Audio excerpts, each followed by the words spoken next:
Dalam sebuah hadis yang diriwayatkan oleh Imam Muslim dari Abu Hurairah radhiyallahu anhu, Rasulullah shallallahu alaihi wasallam menjelaskan cara mandi di hari Jumat. Dengan dalam sabdanya beliau mengatakan, "Man ightasala yaumal jumu'ati ghuslal janabah." Barang siapa yang mandi pada hari Jumat seperti dia mandi bersih. Seperti dia mandi bersih. Man yaghtasala yawmal jumu'ah ghuslal janabah thumma raha ila al-masjid faka'annama qarraba badana.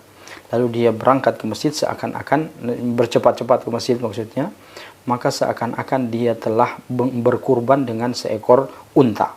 Itu adalah kurban yang paling tinggi. Ini yang kita akan hadapi di bulan akan datang, Zulhijjah, yaitu berkurban. Dan para ulama menjelaskan berkurban yang paling afdal adalah dengan hewan yang paling banyak dagingnya. Yaitu yang kita tahu yang paling banyak dagingnya dari hewan-hewan ternak ini adalah unta. Itulah yang Rasulullah SAW jelaskan tentang keutamaan orang yang mandi di hari Jumat dengan tata cara mandi seperti mandi janabah. Mandi janabah yang kita ketahui, kita menyiram dulu bagian kanan kita, lalu setelah itu kita menyiram bagian kiri kita, atau dimulai dengan wudhu dulu ya, dimulai dengan wudhu, lalu kita menyiram bagian kanan, bagian kiri, lalu setelah itu bagian tengah kita, lalu kita bersih-bersih di bagian-bagian yang perlu untuk kita bersihkan. Lalu setelah itu baru bebas kita menyiram bagian manapun yang kita kehendaki. Itulah tata cara yang kita ketahui dari mandi janabah yang dicontohkan oleh Rasulullah SAW, dan istri-istrinya beliau juga menjelaskan hal tersebut dalam tata cara mandi janabah seorang wanita yang bersih dari haidnya.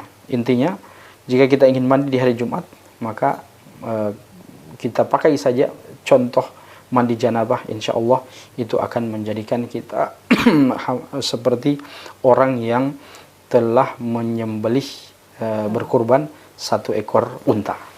Baik. Pahala yang sangat besar, insya Allah. Bagaimana Ustadz dengan mereka yang mungkin bekerja di kantor, berangkat pagi dan sholat Jumatnya mungkin di sekitaran kantornya? Apakah dia mandi Jumatnya itu dengan tata cara mandi janabah itu sejak pagi atau karena kayaknya agak kesulitan Ustadz kalau harus kalau mandi lagi sebelum lagi Jumat. Iya. Apakah bisa termasuk bisa mendapatkan pahala sebenarnya dalam hadis ini? Iya. Sebenarnya dalam penanggalan Hijriyah, hari itu sudah berganti dari maghrib. Dari maghrib berarti misalnya kita sekarang sudah tanggal 13 Zulqa'dah ya. Nah. Kita sudah masuk di hari Sabtu sebenarnya hari ini. Jadi kalau kita definisikan hari Jumat itu kapan, dia mulai sejak terbenamnya matahari, terbenamnya matahari di hari Kamisnya.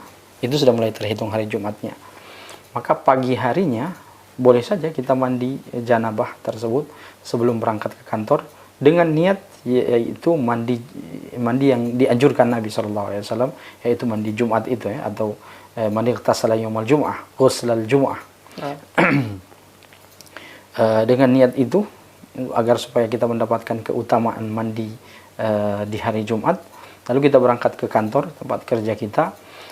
Lalu setelah datangnya waktu Jumat, bahkan biasanya istirahat di sebagian kantor itu sudah agak mepet sekali dengan waktu Jumat, sehingga dia tidak lagi ada kesempatan untuk mandi. Tapi di pagi harinya dia sudah mandi dengan tata cara mandi Jumat yang tadi kita jelaskan, maka insya Allah dia tetap mendapatkan pahala dan keutamaan mandi hari Jumat itu, insya Allah.